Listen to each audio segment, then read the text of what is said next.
সবাই সব কিছু শুনে সেগুলোর অনুযায়ী সব সংস্কার করে যাব, সেটা তো হবে না। আমাদেরকে 5 মাসের সরকারকে কুম্ভকর্ণের মতোই থাকতে হবে। মহাদেবের যেই ভৃত্য, তার নাম হলো নন্দী ভিরিঙ্গি। নন্দী ভিরিঙ্গিকে সব কিছু শুনলেন মহাদেব, শুনে চুপচাপ কিছু বললেন না। নন্দী ভিরিঙ্গিকে বললেন যে এবার আমাকে একটা খুব ভালো খাঁটি সরিষার তেল এনে দাও। তারপর সেই সরিষার তেল নাকে দিয়ে তিনি ঘুমিয়ে পড়লেন এবং 1,000 বছর পরে তিনি উঠলেন।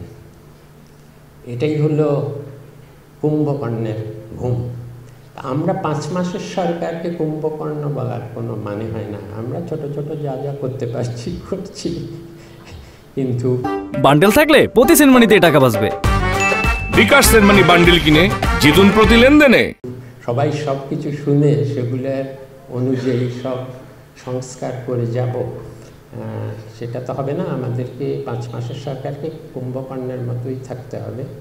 ভবিষ্যতে যারা ভালো নির্বাচিত সুশাসিত গণতান্ত্রিক সরকার আসবে, তারা এইসব দাবি দেওয়া, শিক্ষার দিকেও নজর দেবে।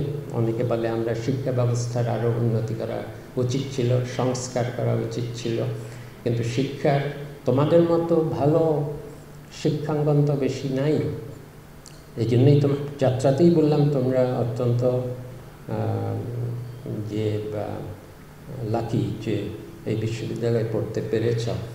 কিন্তু বা অন্যান্য যে গ্র্যাজুয়েটের কথা বললাম, তারা তো আর এভাবে সেদে সেদে কোম্পানিগুলো এসে তাদেরকে চাকরি দেবে না। কাজেই এই খাতে, পুরো শিক্ষা খাতে অনেক সংস্কারের দরকার। সেই সংস্কারগুলো করতে অনেক সময় লাগবে, একদিনে হয় না। এগুলো করার পরে হয়তো আমাদের অর্থনৈতিক উন্নয়নের আমরা যেদিকে যাব, সেই দিকে যাওয়ার জন্য যে ধরনের প্রশিক্ষণ দরকার, যে ধরনের মানব সম্পদ দরকার, সেটা আস্তে আস্তে তৈরি করতে পারব। মানব সম্পদ ছাড়া আজ পর্যন্ত কোনো দেশ উন্নত হতে পারেনি।